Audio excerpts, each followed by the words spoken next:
doesn't mean that Hillary would have been a good choice either. She was a terrible choice. She's a corrupt politician, one of the most unlikable people that's ever run for office. They were trying to get people to be supporting her just because she's a woman. This is going to be her history. Women, ladies, I stand with her. So there's all these women that have this blind allegiance towards this career politician, completely full of shit. She's been full of shit forever. But meanwhile, just a puppet of banks, and those people make piles of money from speeches, and there's major problems with the Clinton Foundation. It's not even around anymore. It's a dark, dark, dark legion. And meanwhile, she's doing all this Me Too talk. Her husband's a goddamn predator. Yeah. He's been a predator forever. Yeah. She said that Monica Lewinsky was a grown woman and it wasn't an abuse of power. Get the out How of here. old is Monica? She was 20. Hillary Clinton attempted to launch her legacy redemption tour, but Joe Rogan showed up as the uninvited auditor, armed with a healthy dose of skepticism. From her infamous email server to her post-election tour of deflection, Rogan isn't just questioning the narrative. He's setting fire to the revised script. This isn't a gentle critique. It's a full-scale demolition of political spin, cutting through the talking points with the brutal honesty of a hot mic. She expected a coronation. Rogan arrived with a cross-examination and receipts. He is, and he's actually still kind of good looking. Like, even for an older dude. Yeah, why not? He's still so good looking, and she's just so miserable. She was publicly humiliated, and she thought that her big retribution would become president. I'm running for president, and I'm in it to win it. You know, become president. Sure. And then that would be it. All water under the bridge. I'm a strong woman. I'm running this country. And then America was like... Hillary Clinton possesses a unique talent for navigating political firestorms, as if she's strolling down a red carpet. Chin up, smile fixed, with a cascade of deleted emails trailing her like a bespoke confetti cannon. Joe Rogan doesn't just critique this performance. He acts as the brutal theater critic, reviewing the decades-long one-woman show of her political career. He points out that it's a production where the lead actress consistently flubs her lines, forgets her motivation, yet still demands a curtain call and a standing ovation from a tired audience. Yeah, she really did say that. Yeah, she really did say that after she just got done Gaddafi and then laughed about it. We came, we saw, he died. We came, we saw, he died. The fact that any human being would ever do that. By the way he died, that's some dark... Joe simply articulates the uncomfortable truth that Hillary Clinton's entire political career has been an endless audition for a lead role the American public repeatedly declined to cast. It's the political equivalent of a TV network producing a pilot, watching it bomb with test audiences, and then inexplicably running a "for your consideration" Emmy campaign anyway. Her unwavering commitment to rebooting the same failed series, with the same script and the same lead character, blurs the line between admirable persistence and a stunning lack of self-awareness. It's probably both. You know, I was getting shot at. It's like, I can't imagine, I was just talking about lack of empathy. I can't imagine being in a situation where I'm on television and I'm saying things that are so removed from the truth. Right. Like, I can't wrap my head around that. Well, Hillary did the same thing. Well, she's a congenital liar, as she was referred to by the New York Times back in the day. Well, and rightly so, but people forget this. She did talk about a firefight that she was involved in. I was under sniper fire, and the worst thing about that people didn't give a shit about, she said when she was in Bosnia, she was under sniper fire. It's like, wait a minute, you're throwing the Secret Service under the bus. Because what kind of secret... Rogan also taps into her stunning tech illiteracy, which ceases to be charming when you remember she was handling national security. Watching Hillary Clinton engage with technology is like seeing your great-aunt try to operate a smartphone. A flurry of confusion and panicked questions. This is the woman who allegedly thought wiping a server involved a dust cloth. That's not a joke. It's a national security vulnerability that became a late-night punchline. Then, there's her self-anointed status as a progressive icon. Hillary presents herself as the godmother of modern feminism, yet her political record is a minefield of compromises and convenient alliances that often undermine the very people she now claims to represent. Joe also hammers her strategic use of her marriage, which she wielded like a political tool, defending it, weaponizing it, and spinning it into a romance novel ghost-written by ambition and denial. The Clintons weren't a couple. They were a political conglomerate, a scandal-plagued brand with a more powerful spin cycle than an industrial washing machine.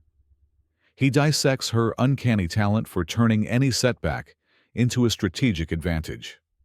A policy failure becomes a teachable moment. A scandal becomes proof of her resilience. Hillary could trip over her own hypocrisy and call it a power move. She's the only politician who can simultaneously claim victimhood and supreme leadership, all while keeping one eye on the teleprompter and the other on a lobbyist. And she just basically did a double talk around that. But she's got a lot of whoppers in her name. She said she was named after Edmund Hillary, even though he climbed Mount Everest after she was born. So she's I mean, amazing. I love that woman. I love her so much. She's the funniest person on earth. She's a scary lady. She's like a slinky. She's always falling down the stairs. Ah! Yeah, she's the human slinky. How dare you? Yeah. It's an odd duck. It's one of those things where women want a woman to be president so bad. They want one for the team so bad. And then there's so many people from the left that think she has the best chance. Then there's her social media presence, which has the awkward, try-hard energy of a corporate intern attempting to go viral. As Joe notes, watching Hillary tweet is like witnessing a car crash in slow motion, where the car is filled with a dictionary. Every post is a desperate attempt to be culturally relevant that lands like a PTA newsletter trying to cosplay as radical chic. Her memes are artifacts from a bygone internet era. Her hashtags feel like they were created by a committee. Joe concludes his roast with her most defining trait: her uncanny ability to materialize in any political conversation, invited or not. She has become the unskippable pre-roll ad of American politics. Always there, always smiling, and always selling herself as the answer to a crisis she helped engineer. She is the ghost of elections past, haunting cable news studios and university lecture halls, forever insisting that she warned us all. And as long as this wandering PR spirit continues her tour, the material for this roast will never run out. I was infuriated when people that I knew that I was friends with were trying to tell me that Hillary Clinton was a good choice.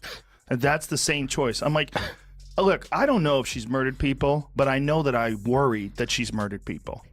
That's a real, I really wonder. Like this Seth Rich. I know. First of all, just leave. You don't even need to go there. You know, there's so many other things. There's so many other things that we know for a fact. The Clinton Foundation, for instance. So, the Iraq. If you appreciate commentary that calls out the contradictions, be sure to subscribe and hit the notification bell. Rogan goes straight for the core of the Hillary brand, her talent for perpetual reinvention.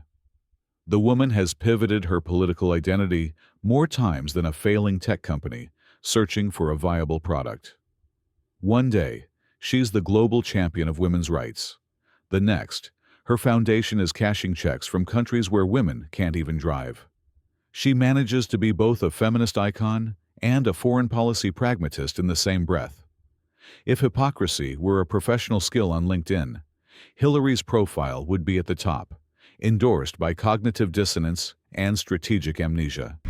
One of the things I always point out, like, people want to talk progressive, you want to talk, being left-wing, and she didn't even believe in gay marriage until 2013. The best part was she was on NPR, which is this far-right fringe organization, right? NPR, Terry Gross. And Terry Gross says, you used to be against gay marriage. You know, your husband passed DOMA, which made it a federal law that gay marriage won't be recognized by the federal government. And you changed your position. Like, how did that happen? Was it because Americans became... And Hillary's like, well, America changed their point of view. She goes, no, I understand Americans changed their point of view. What was your mental process? And she goes, no, Terry, you're saying that I changed my mind for political purposes, and that's not true. And she starts yelling at her. And it's like, holy shit, you're on NPR and you think they're too right-wing for you because they're calling you out on your bullshit, you fucking loon. Just when you thought the Hillary Clinton saga had reached its climax, she launched the post-2016 reinvention tour, a perpetual motion machine of political cosplay. One day, she's a podcast host, the next, a masterclass guru, then a self-appointed oracle of democracy. It's the political equivalent of flunking your final exams, and then immediately applying to be the professor. She is relentlessly trying to rewrite her legacy, banking on the public having the memory of a goldfish on a Red Bull bender. As Joe Rogan observed, you don't need a deep analysis to see through the delusion. While she was attempting a rebrand as the comeback queen, he saw the performance for what it was. And the audacity of it all is stunning. To position yourself as the last bastion of democracy after losing the country to a man who debated like a cranky uncle at Thanksgiving. One of my favorite clips is Hillary Clinton when she was running 2012. She was more MAGA than MAGA. So I think we got to have tough conditions. Tell people to come out of the shadows. If they've committed a crime, deport them. No questions asked. They're gone. If they've been working and are law-abiding, we should say, here are the conditions for you staying. You have to pay a stiff fine because you came here illegally. You have to pay back taxes, and you have to try to learn English, and you have to wait in line. You have to wait in line. That's so MAGA. Rogan doesn't sidestep Benghazi either. The foreign policy disaster that became a case study in bureaucratic failure and narrative control. The issue wasn't just the tragedy itself. It was the administration's frantic effort to outrun accountability. As Rogan notes, her strategy was a simple playbook: deny, deflect, distract, and then cash in with a memoir about the profound burden of being so misunderstood.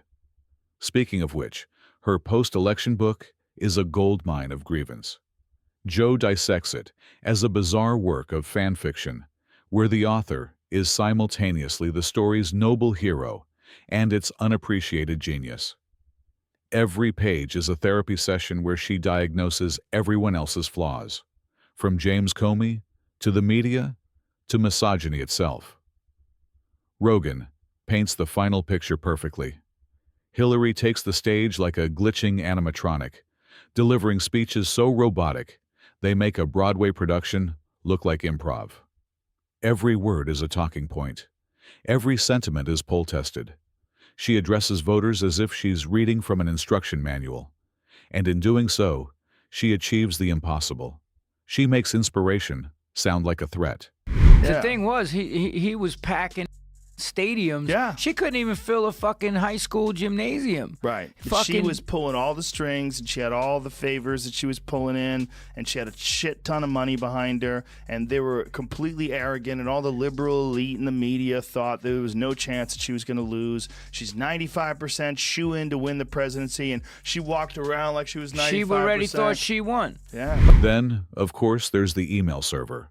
The scandal that refuses to die because Hillary treated classified information with the same casualness as a personal Pinterest board. Rogan dives into it because the material is pure comedy gold. She sought the convenience of a home server and instead erected a digital monument to stunningly poor judgment, a security setup so reckless that Nigerian princes everywhere felt a pang of professional jealousy. And through it all, she portrayed herself as the victim, the lead in a somber political drama titled, "Why is Accountability So Sexist?" Forever. If you watch the conversation between James Comey, when James Comey testified about what he did and what they found with the Hillary Clinton emails, and then her version of it, she's just a straight liar. Yeah. She deleted 33,000 emails. How the do you do that? And then even worse than that, when they rigged the DNC, they rigged the primaries so that Bernie Sanders was going to lose. She had her people into the DNC. That was crazy. He pivots smoothly to the Clinton Foundation, the family business that operates as a charity, a government in exile, and a black hole of foreign funding all at once. Money pours in, access and influence flow out, and the space between is a masterpiece of plausible deniability. Its tax returns likely read like ancient scripture, requiring a team of theologians to interpret. As Rogan frames it, this isn't public service. It's a global PR firm with a Donate Now button. This leads to the 2016 election, the most spectacular political implosion in recent memory. Hillary had every institutional advantage imaginable: the media, the money, the entire establishment, and still lost. Joe deconstructs the absurdity of a billion-dollar campaign so meticulously focus grouped, it had the warmth and relatability of a self-checkout kiosk. Through every scandal, from shady land deals to six-figure Wall Street speeches, her reaction is the same. A look of rehearsed shock, as if she's a soap opera villain who, after years of scheming, has just been revealed as the antagonist.